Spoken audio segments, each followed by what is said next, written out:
Ugh, no more crappy games. Let's see what we can find. Too easy. Too easy.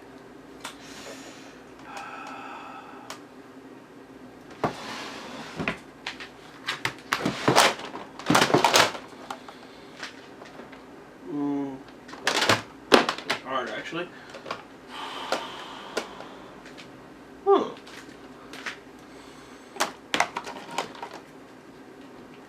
This is Last Call Gaming, a series dedicated to final games released in North America for many classic video game systems. Last N64 game.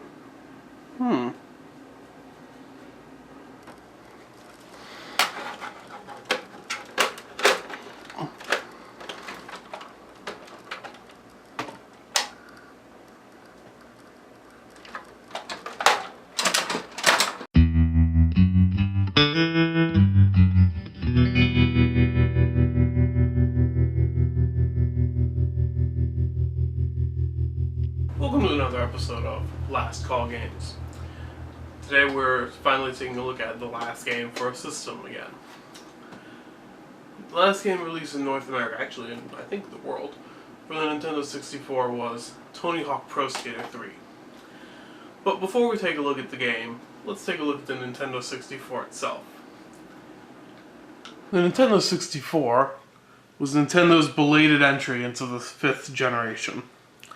It was released in 1996 in the US and Japan first, and in 97 elsewhere.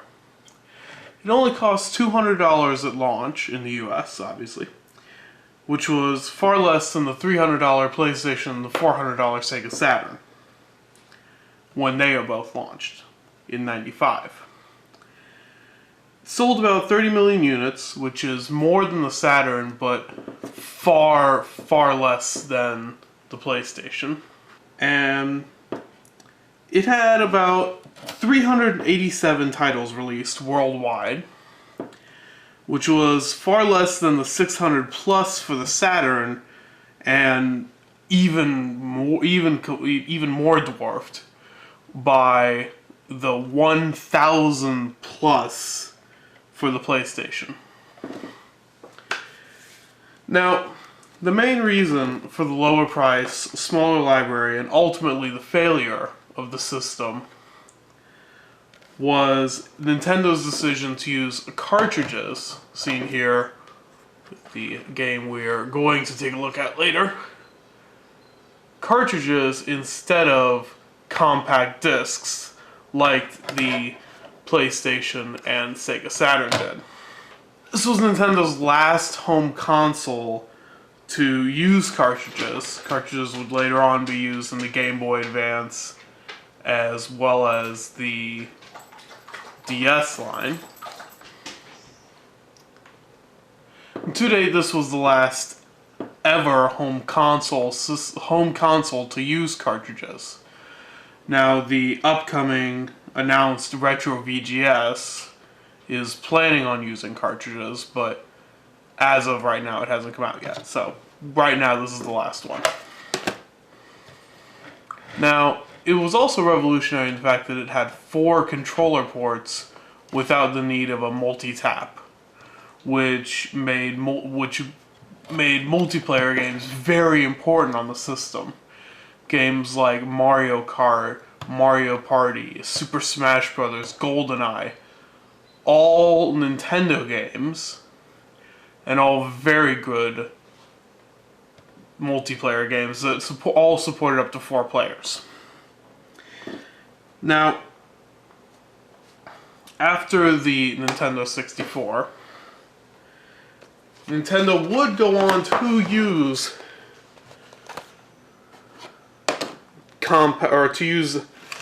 optical media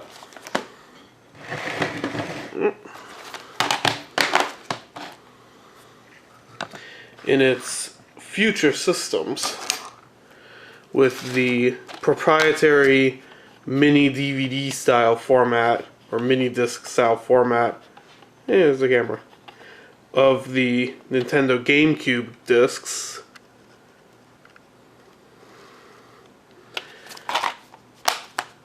Going on to the also proprietary, more conventional size discs for the Wii and Wii U, which were also comparable in capacity to the DVD and Blu-ray disc, respectively. Now, the difference between cartridges and discs was immense.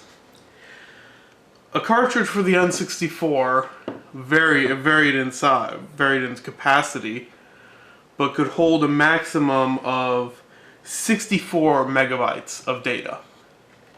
And there were very few 64 megabyte cartridges released. Whereas a compact disc, this is actually a PC game, but it's the one I have available on me. A compact disc could hold 640 or to 700 megabytes of data, depending on a few factors. That's that's up 10 times plus the amount of data that the cartridges could hold, which allowed for a lot of things that the PlayStation and Sega Saturn could do that the N64 couldn't because of the limitations of the medium.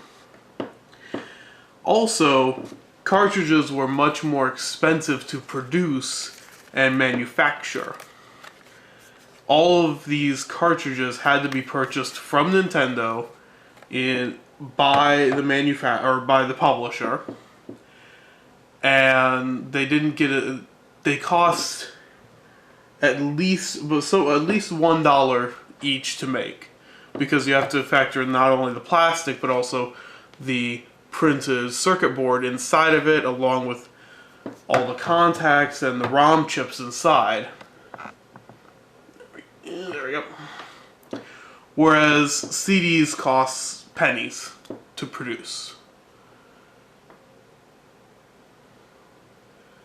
I mean, these compact discs cost almost nothing. Effectively. Especially nowadays, but even in the past, compact discs were much cheaper and offered a lot more versatility. Now, those two main factors, cartridges did have some advantages, which actually you'll see in the review. They offered a lot faster load times. Load times in Tony Hawk Pro Skater 3 are almost instantaneous, whereas if you play the PlayStation 3 or the PlayStation or PlayStation 2 versions, it takes a while for the area to load. But that didn't offset the cost or the space limitations. Those factors that I mentioned earlier combined to make the N64 much less attractive for third-party developers than the Sony PlayStation, especially. To a lesser extent, the Saturn as well. So a lot of companies jumped to Sony's hardware, most notably Squaresoft, who was making Final Fantasy VII as a Nintendo 64 exclusive, but due to the delays in the system's manufacture and release, as well as the limitations that the hardware and medium forced, they eventually jumped to Sony, and well, the rest is history, honestly. Now, the N64 had less games than its competitors, but it was more powerful in many respects compared to the PlayStation 1 and the Saturn. Its CPU ran almost 3 times as fast as the PS1's, and could display more colors, more polygons, and everything at a higher resolution, especially, it's not in here, especially with the expansion pack added to it. But Sony's machine could have CD quality audio, given that those games were on a CD, as well as more full motion video, which was very popular at the time. Not only just like the crappy Sega CD quality Night Traps type of things, but clips from movies or clips from TV shows, stuff like that could be included in a PlayStation game or a Saturn game or a Dreamcast game later on, but not on this because you had so little space to work with. Okay, now we've looked at the system. Let's focus on the game. Boom, focus. This is the very last game ever released, Tony Hawk Pro Skater 3. Obviously, it was the third game in the Tony Hawk Pro Skater franchise. Unlike the recently announced Tony Hawk Pro Skater 5, which is the 10th game. Or the 14th game, if you count all the spin-offs as well. Because nowadays, numbers just don't matter to companies. Tony Hawk Pro Skater 3 was a critically acclaimed game for every console it was released on. We're going to compare this N64 version with the PlayStation 2 version, which was very, very popular. Now let's take a look at some gameplay for both of them and compare and contrast. And after that, now we can finally take a look at the N64 version and compare it with the PlayStation 2 version. Now, the PlayStation 2 was released around 2001 or 2000 and 2001, depending on your region, and was massively successful.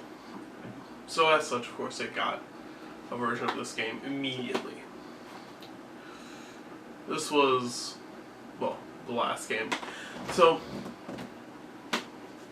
let's just boot them up and stop. No, I don't want to get sued today. Let's skip that intro video and let's just turn the music all the way down.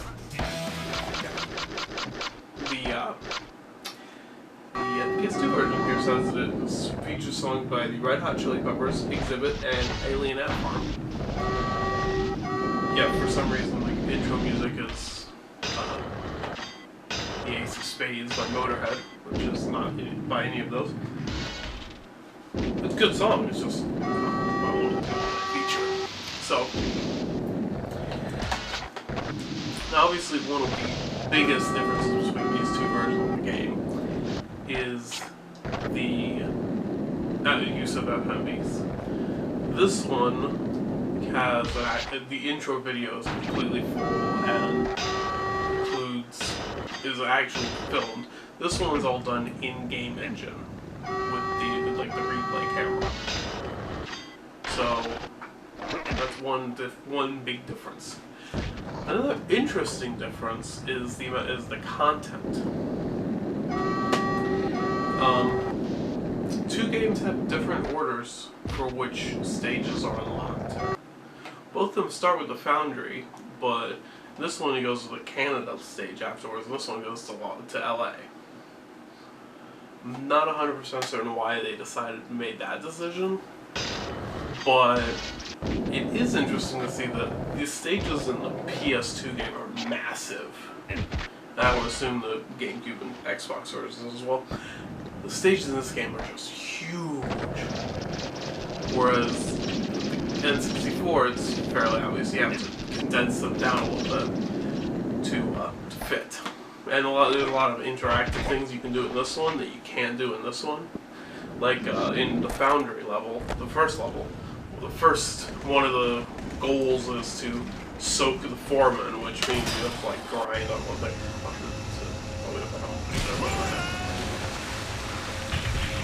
You can do that here, and you have to do that to get the goal to unlock the thingies. This one you can't do that at all because there's not as much stuff on screen at once because different systems. This game does use the expansion pack, which I thought was a nice little touch. I'm not sure what it uses it for precisely, but it does use it, which, as I said, is a cool thing. Now, the music is an important factor in pretty much any Tony Hawk game. Hopefully Tony Hawk 5 will have good music. It hasn't come up yet. If you're watching this in the future, maybe it will. Now, big difference between these two, music-wise, is this one has like 10-second clips.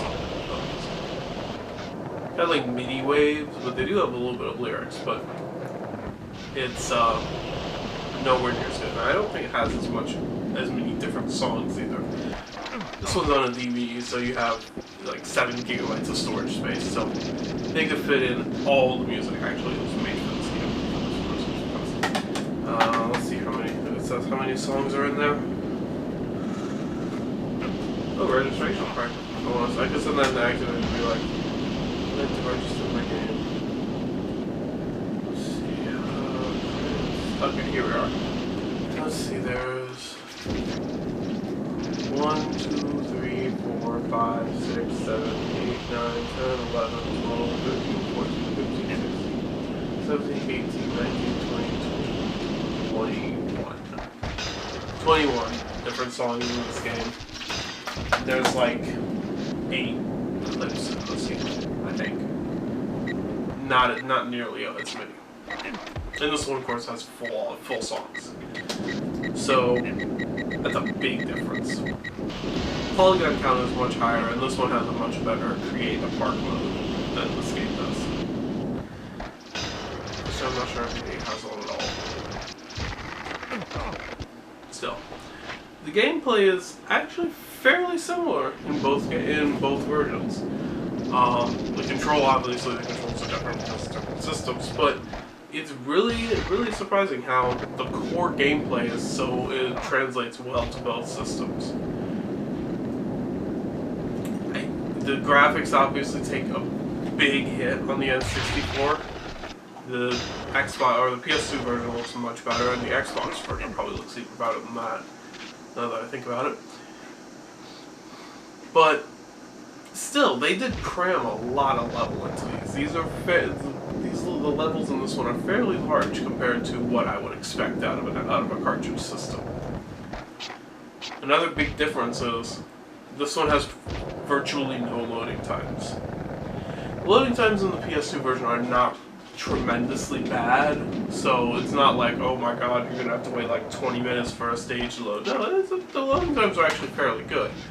But this one just has no loading times because that's how cartridges work. Now they both have the same roster, which is nice. Of 8, 10, 12 pro skaters. You can go through them as you like. And they both have the similar menu system with the pro shop as the main menu. But still, if you grew up or if you were playing video games in the late 90s, early 2000s, you probably know Tony Hawk Pro Skater already.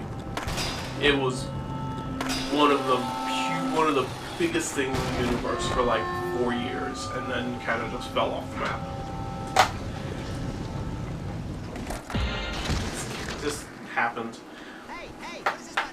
But it pretty much inspired all extreme sports games afterwards. So that makes it a very important game. Now, for grading purposes, I would say both of these games get a 9 out of 10.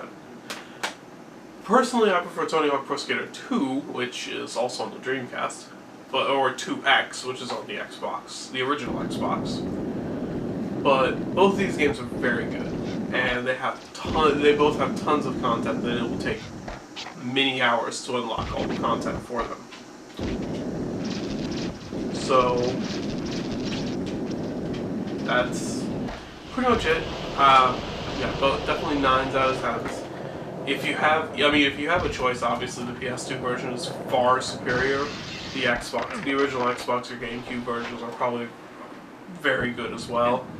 But the N64 holds its own. And I wish I could have done a comparison of this one with the PS1 version, but I didn't get it. Maybe I'll do it. Maybe it'll be a follow-up video. So, for this episode of Last Call Games, thank you very much for watching, and we'll see you next time. Right here. He is new, because it mentions Red Bull, which, like, wasn't really a thing in 1997. But it's not very well optimized.